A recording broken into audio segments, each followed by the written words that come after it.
Welcome to this podcast. Is making me thirsty. The number one destination for Seinfeld fans. This is episode 67. Today's guest is an actor, comedian, and activist. He has more than 150 television appearances and has been in over 30 films. You know him from Conan the Adventurer, The Bold and the Beautiful, Bones, and Tracy Takes On.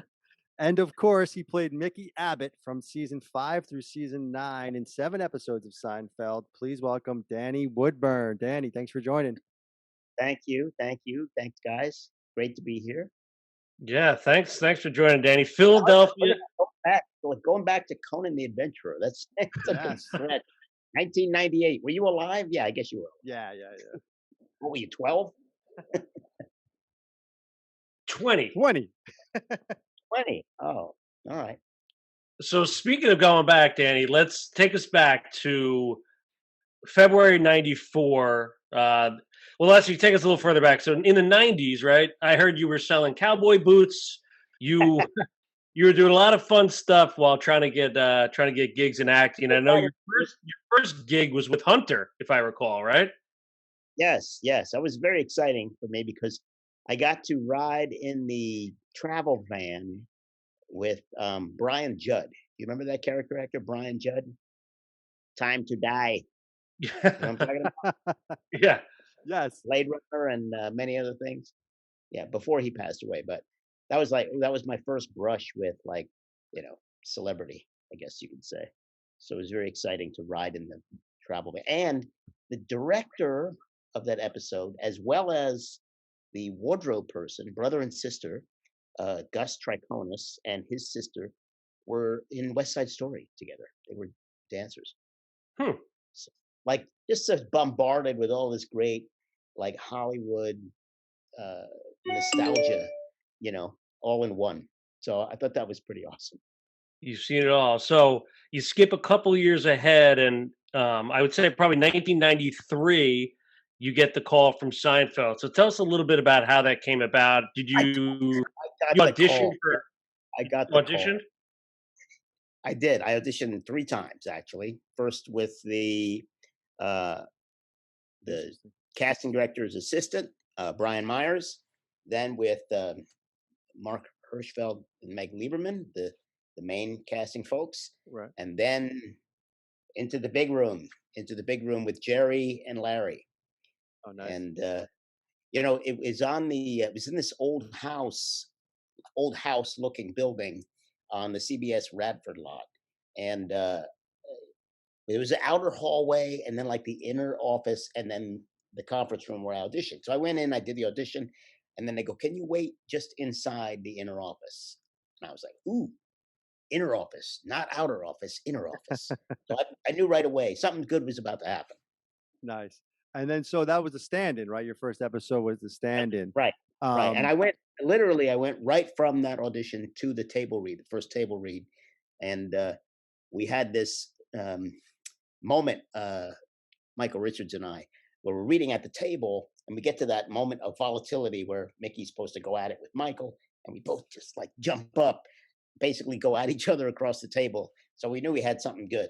Yeah, I mean that was your thing, man. In every episode, is you and Michael Richards would go at it. It all started with the stand. We've heard that a lot. And I guess it's unique to Seinfeld. Is that right after the audition, you're going right to the table read? We've heard that from a few guest stars. It's crazy. Whisked away. I have never been whisked away like that to a set right after. Right after. We got to find out. I think they're still talking to my agent, going, "How much are we going to pay this guy?" But they're walking me down. So were you? At that point, you just think you're doing just the stand-in and not, going to be a recurring character? No, they didn't give me any sense that I was going to come back, but I knew they liked what I was doing. I got big marks. And then, of course, we shot that in December of '93. So when it came out in February, I knew something was up when people started recognizing me driving. Mm. They don't see me walking on the street because I'm you can spot me from a couple blocks away. But in my car. And then when they started questioning what I was driving, "Hey, that's that guy," and then go, "Why are you driving a Toyota Tercel?" And I'm like, "'Cause I just got the job." Yeah. And it's interesting too, because the stand-in, the premise of it, from what I gather, Larry David had known about this, how they used adults would be stand-ins because of child Yeah, labor laws or something like this. And so were you yeah, aware of 'cause the that? kids certain kids at certain ages, can only be on a set for a certain period of time, then they have to go to school, and I've done stand-in work prior to Okay. this. I had worked on a whole season of Step by Step, actually, standing Oh, in for cool. the youngest kid. So I knew from experience what this was like, and I could relate to that at times, this feeling of humiliation that went along with it because, that was the whole, "Don't go, daddy, don't Right, right, go." right. The way you That read that. there's no enthusiasm whatsoever in playing this part because 'cause you're like, It's "I wanna so be an good. actor, I don't wanna be reciting lines for a kid, Right. who's off in school, and I'm doing off camera for the mom, and I'm the one laying in bed, as the kid, and she's, like, telling me a little like a nursery rhyme or some kid story, and I'm like, "I don't wanna be here, lady." Did So did tell did la us. Yeah, go ahead. Ari. Go ahead. So I just wanted to just harp back to the audition. I mean, were there? What we've heard from a lot of guest stars is like there's a ton of people auditioning. You kind of see familiar faces. I mean, what what do you think sold them on you, Danny? Like for you to get the role? Was it Jerry and Larry? I mean, I know Larry has such I think it was a hand in I everything. I think it really comes down to, like, certain line readings I felt like got the laugh, like the "Don't go, daddy, don't go." That was a big I Yeah. think that was a big I really nailed that, I think, in that audition, and I think that was you can get them to laugh out loud on a sitcom in the audition, then that's how you know something good might happen. Yeah, you bring up lines, and I think, God, I mean, that episode, there's so many iconic lines from, Elaine saying he took it out to Yeah, you from, calling Kramer you big ape Rock, to paper, scissors is a rock, classic too. paper, yeah, just yeah. Nothing beats so, rock. so many Also, iconic lines. there was a certain stupidity, I think, about the 2 of them together, there was just like, the rock, paper, scissors thing is classic, like, "What are you talking about?" "Yeah, rock flies right through paper," and it's just I think Mickey's arrogance and his, like, assuredness, right? I think those being sold in the room also were, I think, a big thing for me. Like, I'm an East Coast guy. I think that helped. I grew up in Philly, so, I know about busting chops and that sort of thing. And so I think that little bit of edge definitely helped in the reading for me. Yeah, and it's interesting because you mentioned that's just shows a lot what you just talked about in the yada yada yada episode, which is when you and Kramer dating going the double dates with you have the Yeah, same shirt. That is to me, that's the Mickey and Kramer relationship to a T. Like that's just he that's makes a couple of that's wisecracks my about you being favorite. divorced and you go Yeah. after him and everything in that whole thing. And so if you didn't know when you were brought on for the stand that you were going to be back, I mean, would they just call you and be like, "We got something for you this season or this episode," and just bring you Yeah, back it would for it? call me And like, literally like a week before and wow, say, "Are you available?" yeah, yeah, Uh, it wasn't like a long wait. I mean, the what you said season 5. I started 5, 6, yeah. 7, You did 8, one in every season, 5, 6, 7, 8, 9. 2 in the last plus the Yeah, finale. I think the finale. Yeah. and the finale originally was like 2 parts in a sense. So So um, you had to develop Mickey. You developed him in the stand-in, but you then kind of like it sounds like you nailed him as far as the arrogance and you really knew how to push Kramer's buttons a lot. Like that was a key thing. yeah, I but mean, that's what they did. They push each other's buttons, and I think right. too the other big thing I think that was for me. I had a problem with the line with the word midget, right? So in the first episode, George uses that word, and in the script, Mickey doesn't respond to it. He treats it like it's okay. And I let Jerry and Larry know, in no uncertain terms, it's not cool. It's not a good word. And I was like, how are we going to work around this? Because it's like there's never been a very special episode of Seinfeld where you're explaining something. We had to build it into the character. And so, Larry said, and I remember this distinctly, he said, give me a fast reaction followed by a slow burn. So that's why you see that like that beat and then the slowly I turn going over to George and I go, "It's little people, you got that?" And that beat for me, like, that just sells Mickey, like, this is who he's gonna be. He's ready to trounce. He's ready to put your head through a wall if need be, so don't say the wrong thing.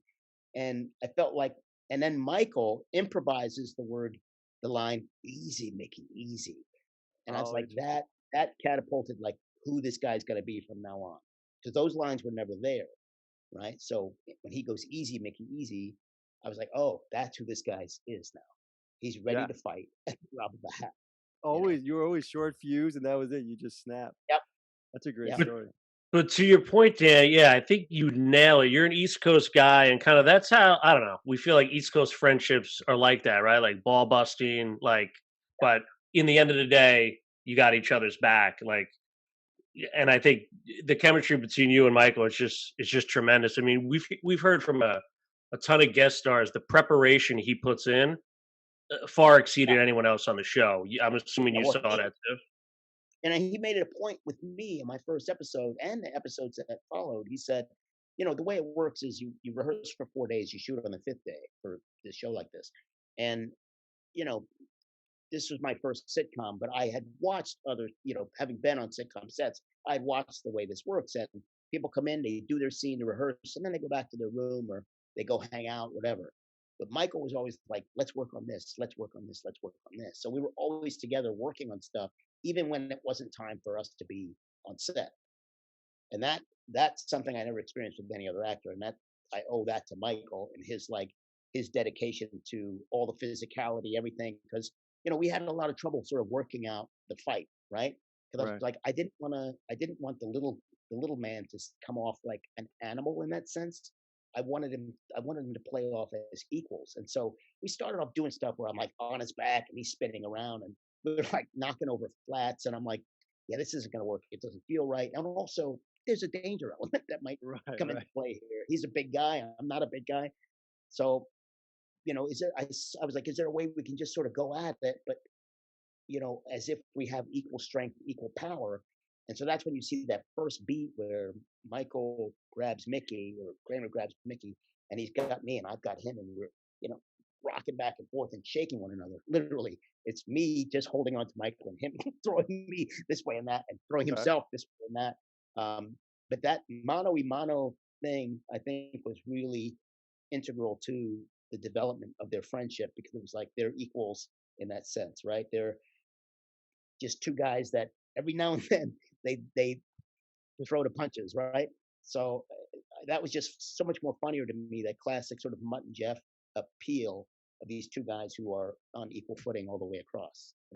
Yeah, it comes across that way too. I mean, even I was just rewatching again today the fight And where Mickey where has a tendency to get the upper hand too, right? yeah, At the end, well, there's one so where Elaine and Jerry both pull you back, and they don't. exactly. It's the same thing. Like they're on the same level as you. They're holding your arm, and you're going at them. It's that same thing what you're talking about. You're on the same level, going at it. It's really, I mean, those scenes are just incredible. Whenever you get the short fuse, you pounce, and you guys are like you said, like head on, mano a mano. Um, Yeah, you mentioned the finale briefly. We were always curious. We've only talked to a few guest stars who actually were on the finale, and you were one of them. You play pool with Keith Hernandez. I mean, is yeah. there anything you could tell us about the finale?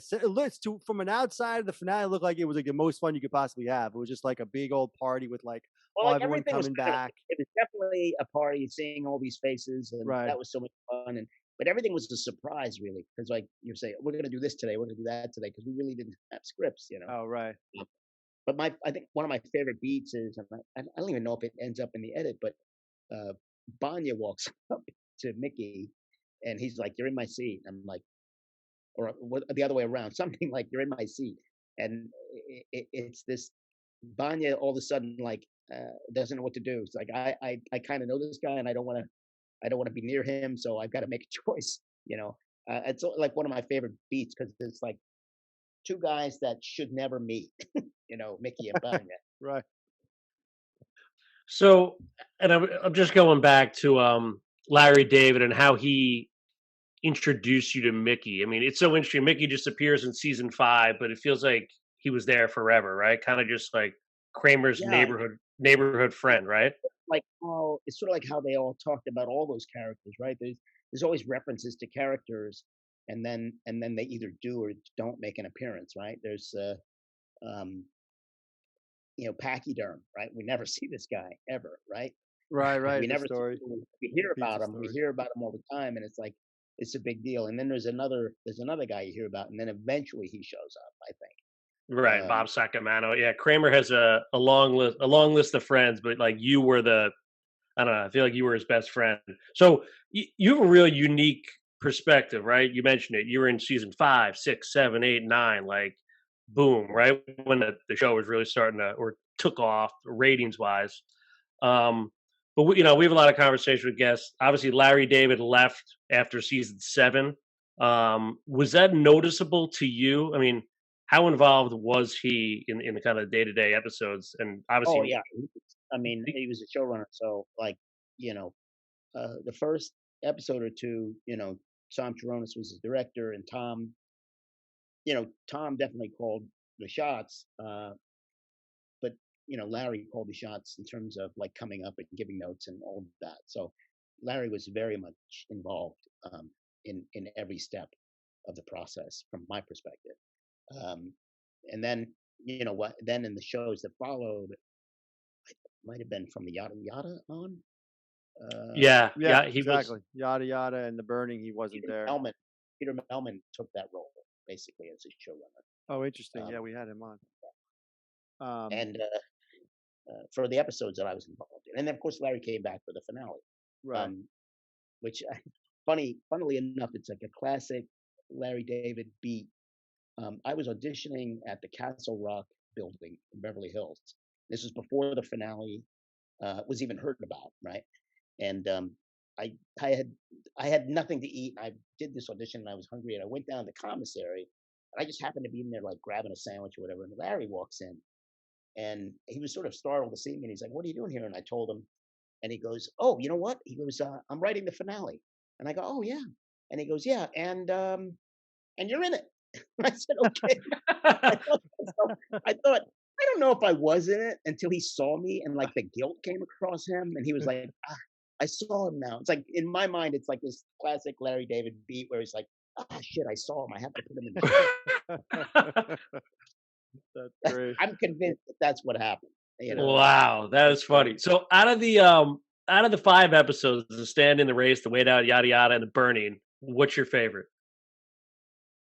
I think the yada yada is my favorite. Yeah, I mean I the just double really date love that. scenes are amazing Yeah, I really love that when you do bit the of physical spins. back and forth you have at the table. When Yeah, that fight, it's like this, Yes, that. He gets the upper hand, and then I come up and pull him all the way to the ground. And that's completely like not staged. I mean, it's just what happened in the moment. And that's I just incredible.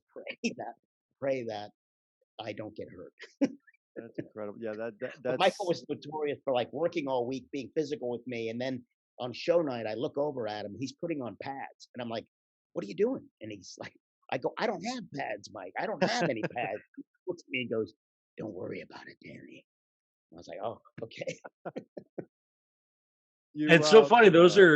are like Melman wrote the yada yada, obviously, and they're different writers for all these episodes. Yet they all had the common theme of you tackling Kramer. It was I don't know if that was just like Larry David's influence, although he wasn't in the burning and I yada think yada. But it was that first beat. Like I said, it's that first beat of volatility that came out of Easy Mickey Easy. They were like, "Oh, we have to do that again." You know, because We it was sick. That little laugh carried a lot of weight. You know. we've been talking a lot about Larry David. I just wanted to ask you, it's kind of a little off topic with Seinfeld, but I know you were with you were on the Tracy Ullman Tracy Takes On show. Yeah. And I'm a big fan of hers from her first show too. But curious, I'm assuming she was the showrunner and had her hands on everything on that show. Is there any Yeah, her and maybe her husband. similarities? Oh, her. Okay, so any Yeah. similarities working on that than seeing Larry work these types of comedic Well, geniuses types? it's a different work style, right? Because you're shooting a single camera, Mhm. so it's a totally different atmosphere. Um, like you rehearse before you just right before you shoot each scene, and everything's shot out of order, so it's a completely different environment in that sense. It's shot like a film as opposed to a sitcom. You know, even though it's that sitcom, it is a sitcom, but it's just not shot that way. So Right. it's a totally different experience. You have 4 days to work out the stuff on a, together on a half hour for camera, but just, you're together for those moments before you shoot, and that's what you do. And I prefer the four camera format just because I love to be in front of a live audience. I mean, I love making films too, but it's just a totally different kind of experience. We talked to a lot of guest stars, and I think a common thread, a common theme is the unselfishness of the main cast, right? George Lane, Jerry. They let the guest stars shine. I mean, you clearly took Oh it yeah. took advantage of that, but in a way, just with the chemistry with Kramer is unbelievable. But any stories about any? I know you work primarily with Michael Richards, but you did it. You always said that you always walked in Jerry's apartment. I feel like you guys always like I don't know. It's just like a always that friendly hello. Um, Yes. Yeah. We any both came stories from the about Jerry? stand-up world. Um, I'd done stand-up over the years, on and off, many, many times, and I told him a story about me being on stage like shortly after him one night at the Improv in Santa Monica, where I was, very new, and he's a seasoned pro, and well, maybe it wasn't, maybe it was the main L.A. Hollywood Improv. I can't remember which. But either way, I said, I followed you one night, and I said, not very well. But he the the one thing that I found funny that was sort of spoke to his innocence in a way was he asked me on the set when we first got together on the show. He's making conversation. He said, "Is it true that there's a whole community of little people that live together?" Like he had heard about this, like a town that was just all little people. And I looked at him and I just said, "Well, not since Oz." And that was my so he got it. Like that was sort of an absurd question. But I know he was just making conversation. But no, no, there's no community of little people that live together. Uh, Although to correct myself, I think there's a place in is it India, but it's sort of an amusement place. It's like all these little people live there, but it's also sort of part of their job to live there because people come in and see the little town. So I stand corrected now at this point. Uh, that that's so. That, can't believe he asked you that question. He had to be half joking though, right? I get maybe he wasn't. I don't know. It just seemed like an interesting question. That like, I guess he just heard about it, right? That's funny. No, he wasn't. I don't think he was joking. I You think? think he was. I think he was completely sincere, which is why he laughed when I said not since Oz, Right, because he was right, like wasn't setting me up, you know. right. You mentioned that you had told Larry in the first episode that this is a stand-in, basically that you didn't want George couldn't call you a midget without you saying something back, and then he let you say that give that take that you gave, which is an amazing take. Yeah. Um, anything else like that in your 5 episodes where you kind of No, were I able to think take the reins once almost? we established that Mickey was, one of the guys in a sense, Right. there was no looking for like I've worked on so many shows where they're looking for like I've actually heard producers go, What can we do with him? Like, how can we play with him?" It was just some like very strange experiences in that sense, and I've had to go through scripts and say, you can't say this, you can't say that. I'm not going to do this. I'm not going to, for example, bite somebody on the ass. I won't be doing that. Right. So that's happened on I think three different shows and auditions. So um, there was never that beyond that first time where I talked to them about that word. There was never anything like I felt like I was doing something that I shouldn't be doing. You know what I mean? Right. And just in general though, was there any ad-libbing at all where you got besides the fighting stuff, was there any with like your lines or anything like that where you felt like I'm I'm sh- comedically they're very they were very much sticklers for the dialogue. So right? I mean they got a writer staff that's yeah, and gonna give you the line. I think as a guest, it's rare that you would like improvise lines, especially on a shoot night, right? Like you better have something really solid coming out of you, or Right. you would ask like, "Hey, can I try this line?" And Right. then they would yes or no. But I mean, as far as like just on the fly throwing something out there, yeah, I would probably ask just because I know they were very much Sure. uh, And with regard actually, to Danny, our favorite episode you ran, and we haven't touched on it yet, was the race. I mean, just an iconic episode, and it was actually a Christmas Mhm. episode, believe it or not. Oh, Um, okay. but Yeah, we had that's when Jonathan you McMahon and as well. Kramer were working at Coleman's. Right, right. Mark Christopher Lawrence fired you guys. We We spoke had to him on him. the show. He said you guys, used to bump into each other stand up. But I mean Yeah, we're that was a all yeah. yeah. I mean that was a great episode. We learned Mickey had 2 kids in college during that scene, which they, they never touched on again. But Just yeah, cut Mick. tell us a little bit about that episode. Did you? I guess. And here's the other question: do you hang around on set for some of the other scenes? Oh, I never leave the set. I'm not one to sit in my room. I want to see what's going on. I want to see. I always want to make it a learning experience because I'm watching a great show like this. I want to see how it's done. So yeah, I'm not one for leaving the set.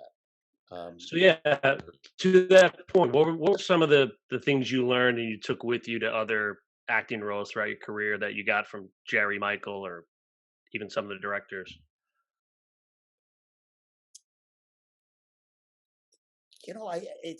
I had done so many sitcoms after that. It's hard to say. Like I had watched a lot of people work on sitcoms.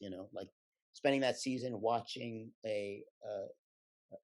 like Step by Step. There was some really great television directors on there um, who knew their stuff, and I can't remember his name now. Just Corso. I can't remember his name now, but he was actually in Leave It to Beaver. He's like a child actor who moved Oh on to wow. be a television director. And this guy, I wish I could remember his name. Sorry. I met him again on Crash and Bernstein when I was doing that kids show. He came and directed that. This guy can just throw out the blocking of the camera, say he wants this, he wants that.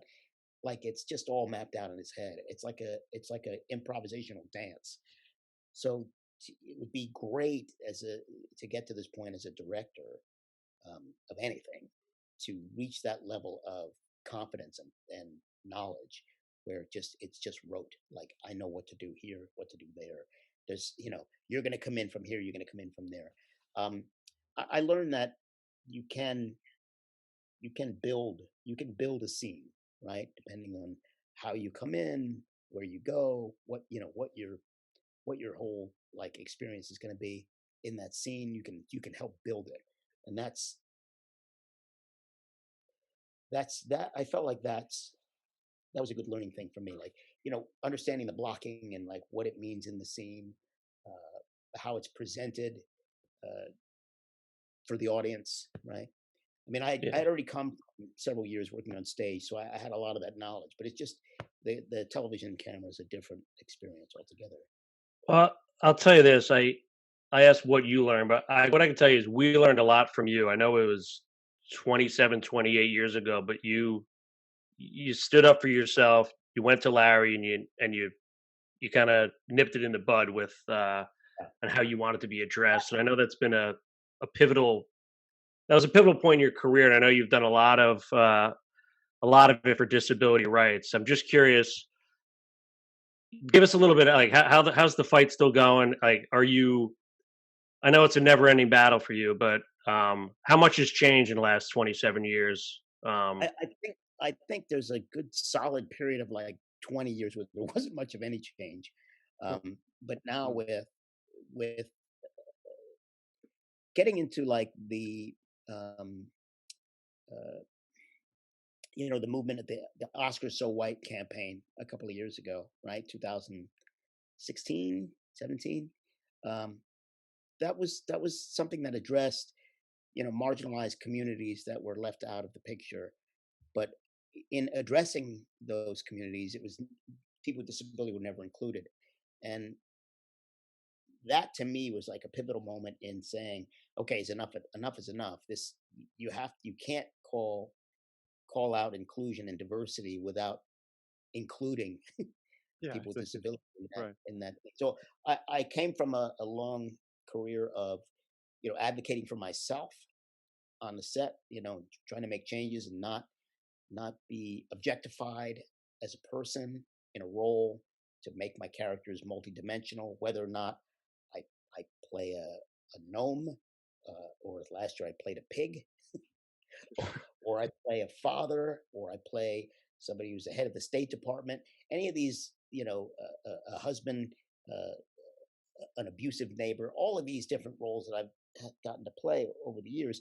There have been times where I've had to address these things and say, you can't say this without me addressing it. And like another example is the Watchmen script. It has the word in there, and doesn't it doesn't allow me to address it. So I was like, you can keep the word, but I have to have an opportunity to address it, right? So because I wasn't in the room in that scene, they took out the word. So there are things like that, and I think at times it's affected me in a positive way, and it's also kept me from roles, right? So there was another show that came out, and major television show, and they had my character was a circus performer, and I didn't do it, but my character was a circus performer who throughout this episode, and it's a kids half-hour sitcom. It's a kids half-hour sitcom. Throughout the episode, he's like making kissy faces and googly eyes at like a 15, 16-year-old girl who's the daughter of the leads. And I'm like, you know, I'm a man, right? And this is Yeah. a child, and you're turning this guy into a pedophile, and it's funny. And I'm like, I can't do that. So unless you change that, I don't want to do the role. And so they're like, okay, we'll have somebody else do it. So that's happened to me a couple of times. But uh, there was another audition, like I said, a biting on the butt. So the character that I'm auditioning for is going to go out with one of the lead females in the show. But the way he asks her out is he comes up behind her and bites her on the ass, and then says, "Hey, let's go out together." And she's like, "Sure." And I'm like thinking to myself, had that worked at prom, um, but it doesn't. It Right. doesn't work. It's an I would think unrealistic so. scenario that will get you arrested. Uh, and so I objected to that in the room, and I said, "Look, I don't feel right about this. Do I have to do that? Can we do something else?" And basically, it's like next. So I've had those experiences, and I've also had rewarding experiences where I've made major changes in a show, and they've led to more opportunities, or they've just made a great point in a show. You know. But as far as the Yeah. disability movement, I would say, especially over the last 4 years, I wanted to segue off my self advocacy toward advocacy for others. Over the last 4 or 5 years, with the explosion of social media and advocating via social media, we've been able to make greater strides. And I'm actually working on connecting with Amazon Studios to my partner and I are going to consult on material and things like that to make sure that disability is properly represented in the context of any given show. So That's that's one of the awesome. areas where, studios and networks are opening the doors in that sense. Netflix, Amazon, um, HBO, they're starting to open the doors to the disability community and say, we want to hear from you, right? And Bryan Cranston, who from the show, Right. he did the film, uh, The Upside, right, where he plays a man in a wheelchair, and there was a lot of blowback from the community. And I had reached out to him and I said, "Hey, there's a lot of blowback from the community." And he said to me at first, "Well, I think the publicists have handled it okay." And I'll say, "Well, maybe from your perspective, but from the community's perspective, this is going to last. This feeling of disregard is going to last. And so I want to hear from you, and then I want you to hear from me." And so he agreed to meet me, and we sat, over a cup of coffee and just chatted about, you know, what it means to be a performer with disability in this industry. How we're less likely to have representation, less likely to get opportunity. And I say, I understand. As he said, the deal was made years ago, and he's a marquee name, and they want to sell the film, and I understand that. But what I said to him was, I said, look, if this opportunity comes up again, and that this job is going to be taken by a person who's not disabled playing a disabled role, you have to give three. jobs to people with disability. So I have this, it's the Woodburn clause. For every one you take, you got to give back 3. So that way I feel like people with disability can start to build a career, start to build a resume, and then maybe get to that point of being a marquee name like Bryan Cranston. That's awesome. Yeah, it's really good. That's just great stuff. It's good to hear that they're. And Bryan said, absolutely, I'll do that. So it started with Bryan, and we'll hope it just continues from there. We'll hope Amazon will do the same thing with us as well. That's what I was gonna say. It's great that on a studio level they're bringing in you as a consultant to kind of oversee everything to make that they're doing what they should be doing there. And Cranston sounds like a great guy from all accounts. Oversee everything, but I'd like to oversee a few things. That's you gotta start somewhere, right? Like you said, I need a big cigar, and I need to walk in with a big cigar. You got the big cigar. You got the big cigar in the episode you get married. You come in with the cigar and your wife. Right, with Jerry Marin, who plays the girl's father. I don't know if you know about Robert Jerry, Wagner, right? Oh, the girl's no, father. that's his girl. He happens to be a little person. I don't know if and he's smoking the cigar, and then I'm smoking the cigar. So Jerry is an original Lollipop Guild dancer, by the way. Oh wow! Little trivia from that episode, yeah. Also, Danny, I found was it the guy you were talking about before, Richard Carell, the director that you mentioned, Richard Carell. Yeah. Yes. I don't know. Just wanted to make sure we got his name out there because I know you wanted. One of the Beaver's friends. Yeah, he's one of Beaver's friends. Yeah. This was great, man. We really we can't say enough. Thank you so much for joining us, man. This has been right. You can't say enough. Now, but Danny, before we let you go, favorite Philadelphia athlete? Man, well, I have to choose a couple, but I'll say Red Grange. Red Grange. Okay.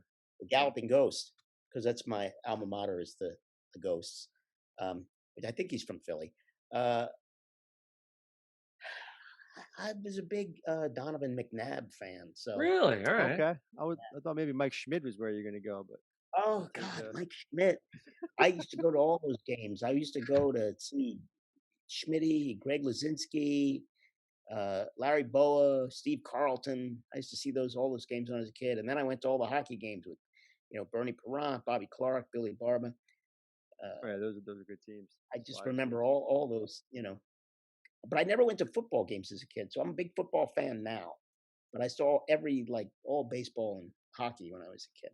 Danny, this is it's been a blast, man. We really appreciate it. It's so much fun, man. Mickey Abbott, right? He lives on forever. Lives on forever. I still got the shirt. I posted it on my Instagram. Oh, the shirt that you and Kramer both wearing? Yeah.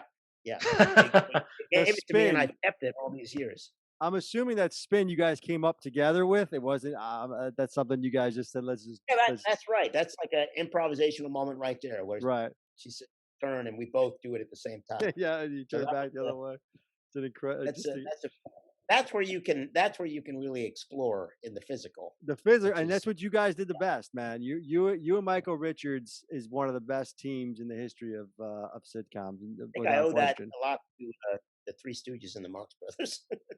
Sure, they're pretty good too, but don't sell yourself. I mean, you guys. I'm just saying influence-wise. Oh, influence-wise, gotcha. Yeah. I mean, you got like O'Hara said, you guys you're living on, and we really appreciate you coming on with us, giving us some time, man. Thank you, guys. Thanks for having me. This has been fun. Awesome. Keep up the good work, Danny, and we'll look out for you. There's two things an actor likes: talking about themselves and a free meal. The pizza's in the mail, Danny. Yeah, well, thank you. Frozen cheesesteak, please. Thanks, Danny. This was so much fun. Appreciate it. Thank you.